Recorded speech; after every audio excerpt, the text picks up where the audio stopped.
अस्सलाम वालेकुम नाजरीन, मैं जावेद आलम। स्वागत है आप तमाम दोस्तों का AIMIM न्यूज़ चैनल पर। रात में रखवाई गई मूर्तियां और मुसलमानों से छीन ली गई बाबरी मस्जिद।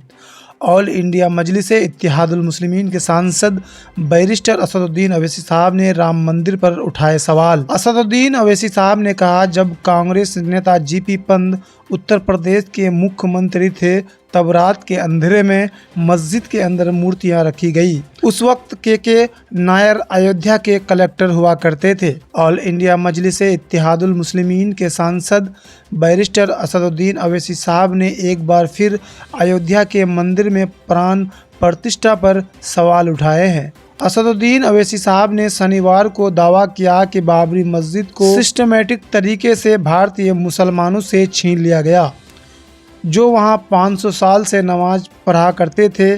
कलबुर्गी में पत्रकारों से बात करते हुए ऑल इंडिया मजलिस इत्तेहादुल मुस्लिमीन के सांसद बैरिस्टर असदुद्दीन अवैसी साहब ने कहा, विश्व हिंदू परिषद के गठन के वक्त मंदिर अस्तित्व में नहीं था, वहां मस्जिद थी और रहेगी। अगर 1992 में मस्जिद को ध्वस्त नहीं किया जाता तो मुसलमानों को आज ये सब नहीं देखना पड़ता।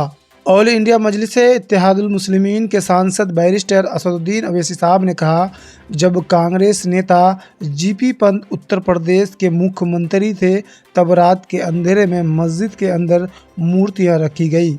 उस वक्त के नायर अयोध्या के कलेक्टर हुआ करते थे। असदुद्दीन अवैसी साहब ने कहा, मस्जिद बंद की और वहां पूजा करवाना शुरू किया। नायर साहब जनसंघ के पहले सांसद बने थे।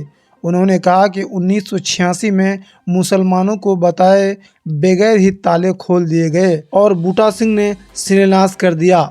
6 दिसंबर 1992 को भाजपा और संघ परिवार की ओर से सुप्रीम कोर्ट से वादा करने के बावजूद बाबरी मस्जिद तोड़ दी गई। न्यूज एजेंसी NI के मुताबिक ऑल इंडिया मजलिस इत्तेहादुल मुस्लिमीन के सांसद असदुद्दीन अवैसी साहब ने यह भी कहा कि महात्मा गांधी ने राम मंदिर का जिक्र नहीं किया।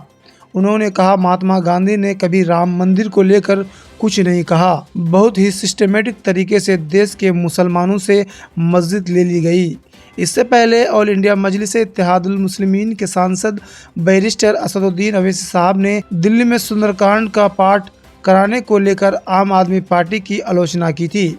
असदुद्दीन अवैसी साहब ने कहा था, BJP से आप अलग कैसे हैं? आप में और भाजपा और RSS में कोई अंतर नहीं है। अब आप भाजपा और RSS के एजेंडे पर चल रही है।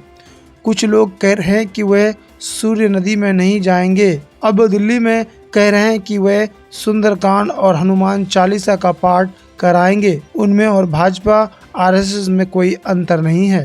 तो दोस्तों, ताज़ा तरीन खबरों के लिए AIMIM न्यूज़ चैनल को सब्सक्राइब करें, वीडियो को लाइक शेयर ज़रूर करें और कमेंट बॉक्स में आप अपनी राय जरूर दें।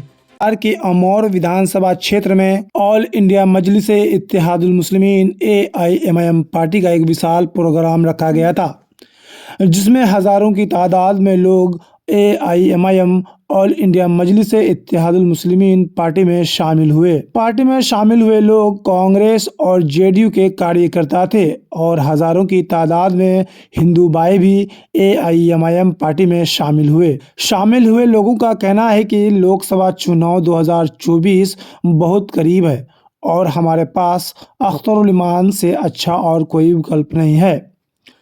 आने वाला लोकसभा चुनाव में AIMIM विधायक और बिहार प्रदेश अध्यक्ष अख्तरुल इमान साहब को दिल्ली संसद भवन भेजना है।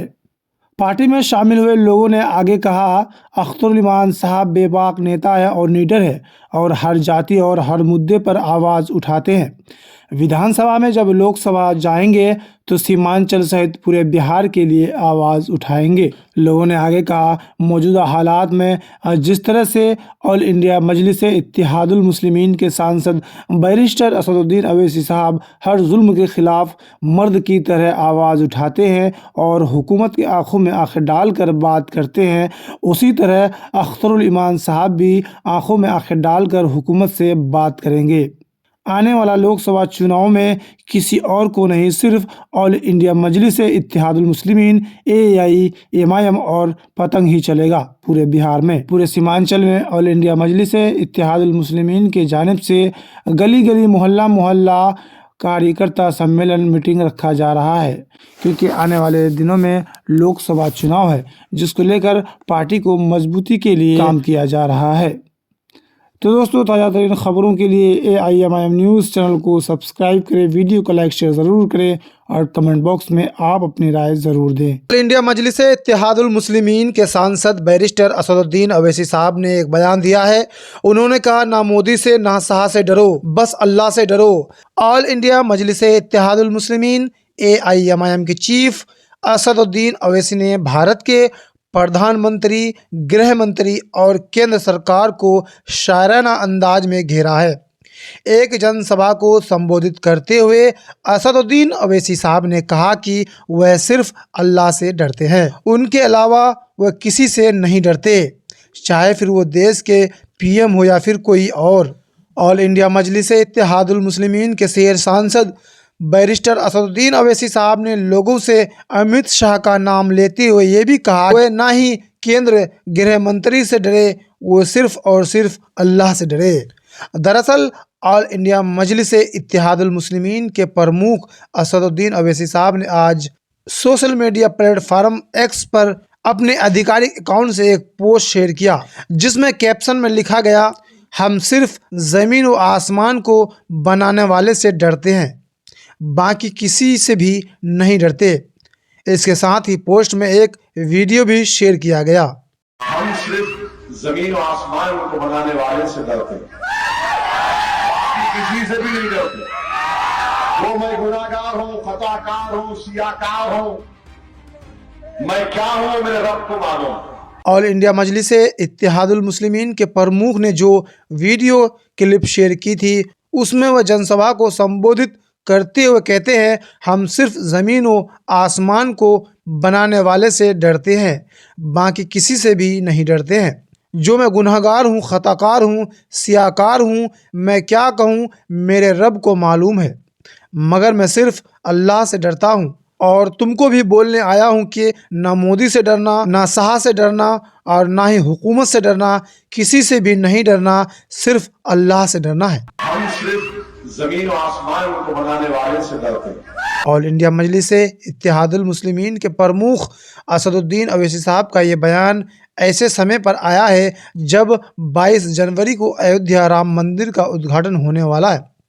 इससे पहले असदुद्दीन अवैसी साहब ने प्लेस ऑफ वर्शिप एक्ट और बाबरी मस्जिद को गिराने वाले दिन यानी 6 दिसंबर पर भी केंद्र की मोदी सरकार को घेरा।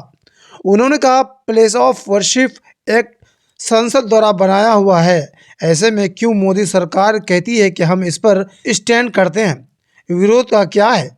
6 दिसंबर को बाबरी मस्जिद को किसने शहीद किया, ये मुद्दा ज़िंदगी भर रहेगा। अगर मस्जिद को आप शहीद नहीं करते तो कोर्ट का फैसला क्या आता। तो दोस्तों, छोटी बड़ी खबरों के लिए AIMIM न्यूज़ चैनल को सब्सक्राइब करें, वीडियो को लाइक शेयर ज़रूर करें और कमेंट बॉक्स में आप अपनी राय ज़रूर